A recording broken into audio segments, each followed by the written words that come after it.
Welcome back on this Friday. Glad that you are sticking with this. I hope you have read Exodus chapter 5. If you haven't, I encourage you to do that before you continue or after we have read through this so that you have an better understanding of the whole chapter of this book, Exodus chapter 5. Let's continue as we look at this.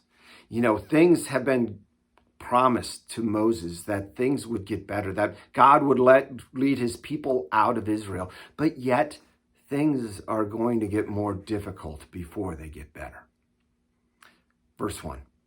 Afterward, Moses and Aaron went and said to Pharaoh, "Thus says the Lord, the God of Israel, let my people go, that they may hold a feast to me in the wilderness." But Pharaoh said, "Who is the Lord that I should obey his voice and let Israel go? I do not know the Lord. Moreover, I will not let Israel go." Then they said, "The God of the Hebrews has met with us.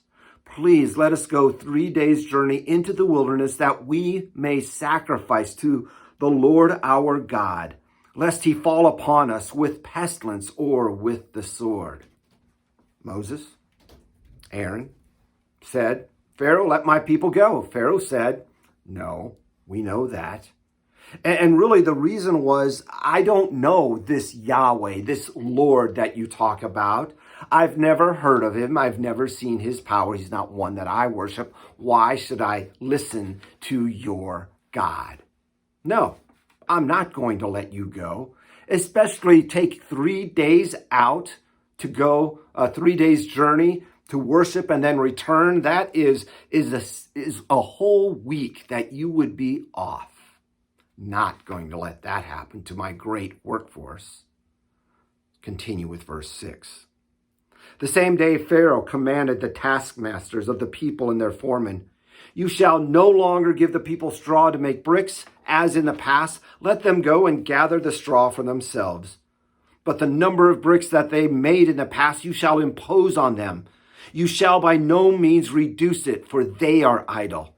Therefore they cried, "Let us go and offer sacrifice to our God. Let the heavier work be laid on the men, that they may labor at it and pay no regard to lying words."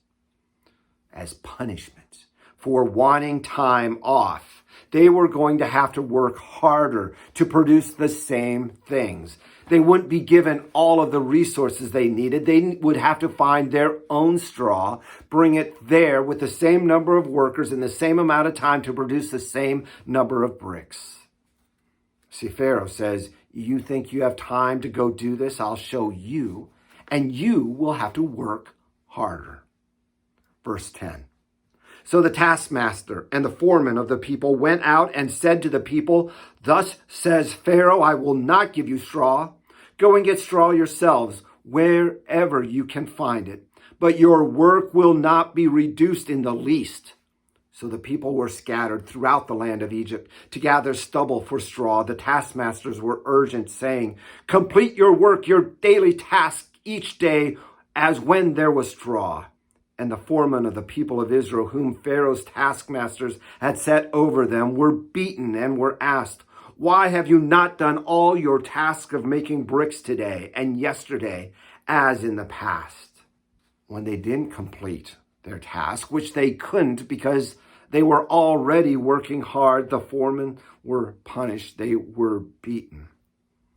As a result of Moses and Aaron going to Pharaoh as commanded by God, punishment was received. And of course, what happens then? Let's continue with verse 20. They, the foremen of the people, met Moses and Aaron, who were waiting for them, as they came out from Pharaoh. And they said to them, "The Lord look on you and judge you, because you have made us stink in the sight of Pharaoh and his servants, and have put a sword in their hands to kill us." See what they did when things went difficult for them. They blamed Moses and Aaron for speaking to Pharaoh, for bringing this upon them. And then Moses, in turn, in verse 22, Then Moses turned to the Lord and said, "O Lord, why have you done evil to this people? Why did you even send me? For since I came to Pharaoh to speak in your name, he has done evil to this people, and you have not delivered your people at all." You see, it's a little bit harder than Moses thought. And when it didn't happen right away, he blamed God. But God was at work. He would use this to display his power to the people and to Pharaoh, to show all of them that he is the one true God, the God over heaven and earth, and the Hebrews were his people. That's it for this week. Come back on Monday as we look at chapter 6.